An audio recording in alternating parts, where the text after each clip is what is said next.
Қайырлы күн достар, сіздермен Айдана. Бүгін пирожки жасаудағы лайфхактармен бөлісетін боламын. Бұл бірінші тәсіліміз. Суымызға қант пен тұзымызды саламыз, және де ұнымызды салып араластырамыз жақсылап.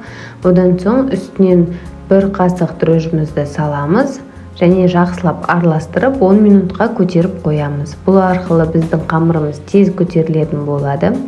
Енді сүтімізді құямыз ыдысымызға, және де бір жұмыртқамызды жарып, жақсылап араластырамыз.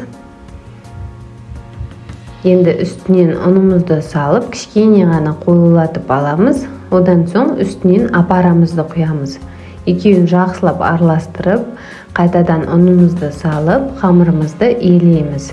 Қамырымызды иелеп болғаннан соң пакетке ауыстырамыз, және де байлап, астынан жылы су қойып ыдысқа, осылай 1 сағатқа немесе жарты сағатқа қалдырамыз. Енді начинкамызға, картопымызға перец, тұздарымызды салып, және де сүтімізді құйып, жақсылап араластырамыз.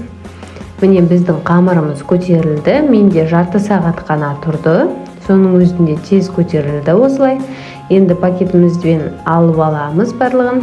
Енді осылай кесіп шығамыз, және де ұнымызға бір батырып, осылай қолымызбен жаямыз. Немесе оқтаумен жайсаңыздар да болады.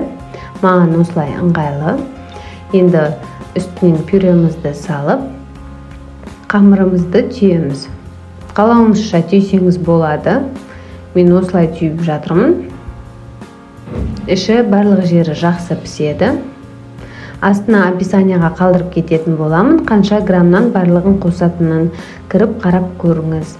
Енді пирожкиімізді осылай майымызды қатты қылып қыздырып, барлығын пісіріп аламыз. Екі бетімен жақсылап қызартып, осылай алып, майын сырғытып аламыз. Міне ас болсын, өте дәмді, жұмсақ пирожкилеріміз дайын болды. Міндетті түрде жасап көріңіз, өкінбейсіз.